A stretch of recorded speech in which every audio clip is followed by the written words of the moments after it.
All right, if you're here, you've already listened or reviewed the other video about the resources that you have in order to begin your research for writing project 2, and you're interested in this portion. That's so lovely. What is Evernote? What is Instapaper? So I'm just going to overview how I use these applications, why I think they're useful. If you're already familiar with these systems or you have a note-taking system that just really works for you, then feel free to skip this. But I'm going to model what a research session might look like for me and how I might be saving some of that information. First things first, though, since you can see all of my nerdy bookmarks, I'm just going to click on this one, open a new tab, to get my research mind um, primed and ready for the work that it's about to do. By the way, this is really silly, but I think cues like this actually do help.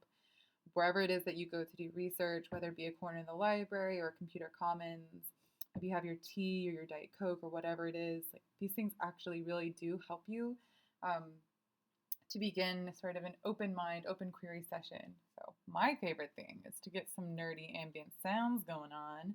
And I love this Ravenclaw Common Room ambient mixer. So I'm going to play this file. It's a little bit of a violin, a cat purring, quill going, the wind. Just makes me feel scholarly. All right, and I have done some research. Let's say that I was researching on instituting a university-wide attendance policy. So I've come here to find the official academic policies and procedures. I have done this research on the Gov Limited websites on the benefits of attendance policies. And I just want to save both of these things to my Evernote. There's my insurance information card. To my Evernote in a way that will be organized and useful for me to come back to these when I need them. Okay. So let me just first open up Evernote, which I like to think of as a system that supplants the old-fashioned index card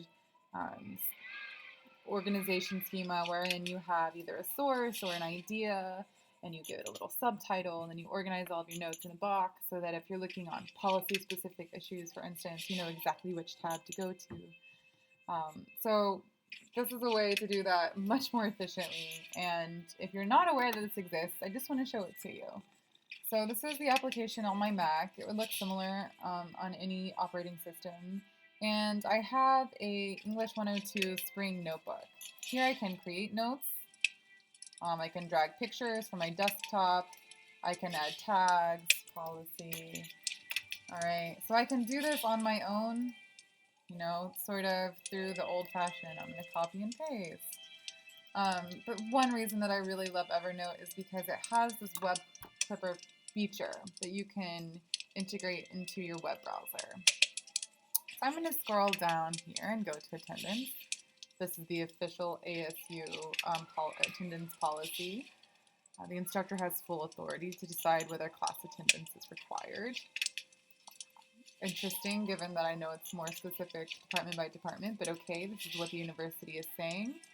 And now I can save it in that notebook. Okay, you can tell I use this for a lot of things, but let's save it there. I might add writing project 2. I might add attendance policy. Okay, whatever makes sense to you, however you want to organize these by subject, I'm going to do that. Okay, and then I can either do it as a bookmark, a full page, a simplified article, which oftentimes makes it easier to read, an article which gets rid of the extraneous information, or even a screenshot, which sometimes can be really useful if you have a longer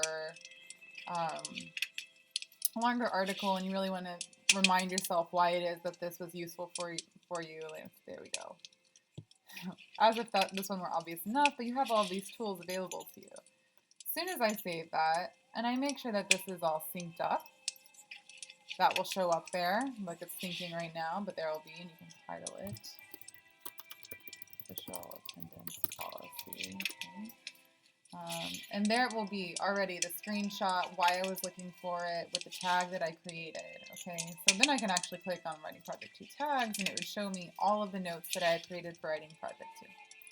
All right. Maybe this is a revelation to you, maybe it's not, but for me it's really helpful when I'm on the move and with a really busy schedule to have all of this syncing without a worry.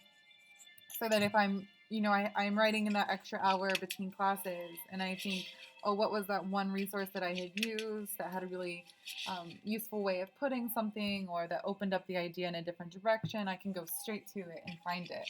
Because you can actually open Evernote on the web as well. So you can open it on your phone. If you have your phone is dead, you don't have an extra battery, you can sign into your Evernote account online anywhere. Um, so this is my favorite of the many, many note-taking applications that there are. Feel free to scroll around, find one that works for you. Instapaper I really love because it can send articles. It's similar. Okay, so you go to Instapaper, you can see my account here, and it's how I save articles that I'm going to read. I mean, on many different topics. So sometimes it might be related to teaching or my own research. Sometimes I collect recipes here. It's really versatile. But one of my favorite things is that you can send this directly to your Kindle. If you're sick of reading online and you have a Kindle, you can read through the resources as if they were an old-fashioned book on your paper Kindle. And sometimes if you're doing really extensive research, that's a small but really helpful thing. So there's some videos, not here, but I will link some videos to tutorials on Instapaper, how to send it directly to your Kindle. You can tell this is one of my bookmarks. So that will go directly to my Kindle. It's this weird JavaScript function. So if I, for instance, am searching the benefits of a university-wide attendance policy, notice I correctly researched this time, submitted it to the .gov. That's using cite, then whatever kind of website you want to search. Let's say I have this really long PDF. I don't know what it's on.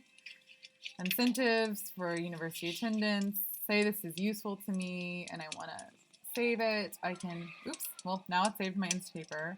But I can also send it directly to my Kindle by clicking on that.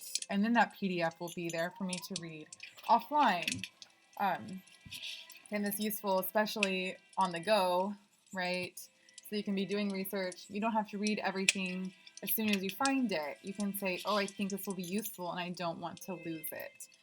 It's more integrative, more sophisticated than a simple bookmark. That's it. Those are the only things I wanted to show you. So pull up a chair to your favorite research spot, take a look at these applications, figure out what works for you. That's my motto.